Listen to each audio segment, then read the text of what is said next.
Alright, thanks for working on the grant. This video is going to show you how to fill out the appropriate paperwork and go through the necessary steps to get yourself paid. And I know what you're thinking. Paperwork is annoying, and why would I fill all this stuff out for $53.21? Well, actually this is pretty easy, so it's going to be time well spent. Let's get started. There are two main things that you might have to do. Number one, everybody is going to have to fill out this form right here. This is called the time and effort report. You're going to print that thing up, you're going to sign it, and you're going to give it to your grant project manager. Filling this form out is typically the hard step. The easier step, if necessary, you might have to fill out some electronic timesheets as well. You can access those electronic timesheets through the Rock or in Banner. Ask your grant manager if you need to fill those out. This video is just going to show you how to do step one, how to fill out the time and effort report. There'll be a separate video for the electronic timesheets. So the first thing I want to do is I want to show you where to actually get this timesheet. I'm going to bring up my browser. I've logged into the Rock. I've clicked the Employee tab. If you scroll all the way down to the bottom, all the way down here, you'll see Grant Time and Effort Reports. There's an Excel sheet and there's a more modern Excel sheet. So you can open that thing up and you can make sure you're at the right tab. I'm on the Monthly Employee tab here. Let's get started. First order of business, you want to put in your name, your S number. You want to select the appropriate month and year here. So if you click this box, you'll get a little drop-down box, and I'm just going to go to February 2014.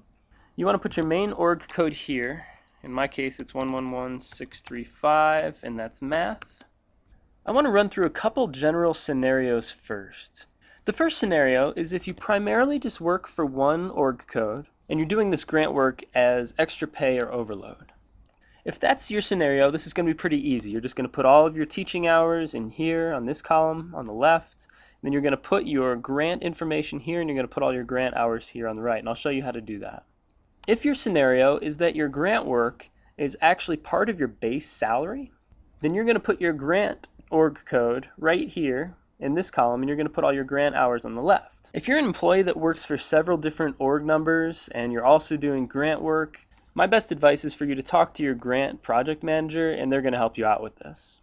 The first thing I want to show you how to do is how to put in your actual teaching hours. So here's a scenario for you. Let's say you teach a Monday-Wednesday course and it's 3 credit. Let's say on top of that you also teach a Tuesday-Thursday course and it's 4 credit. I'll show you how to fill in the hours for those 2 classes, and then that should be enough information for you to finish out the rest of your classes. This 2-day-a-week 3 credit course is going to meet for 1 hour and 15 minutes each class period.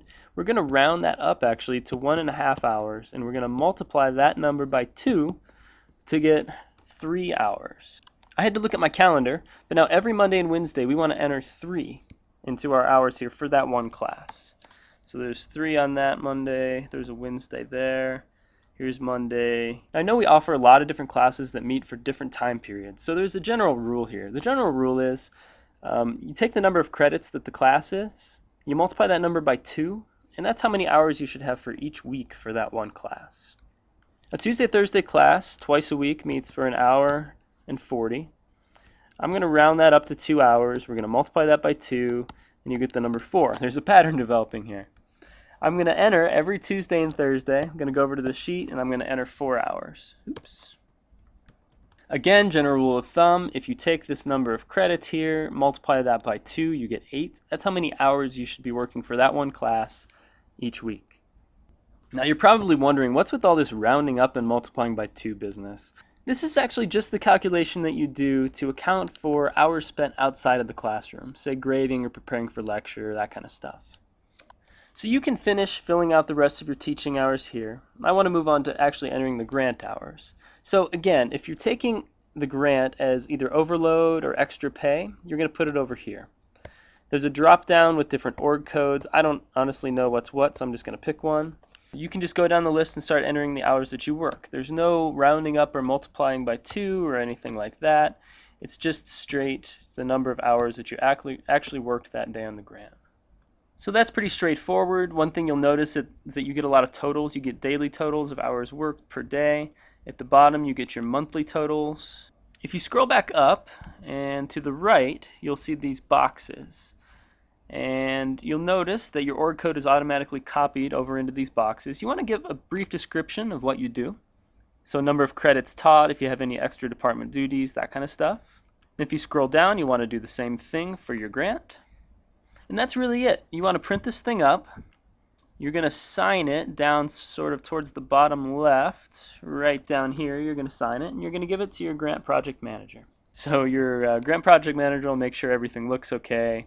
Give it to them, and really that's it. So if you need to fill in electronic sheets as well, go on to the next video.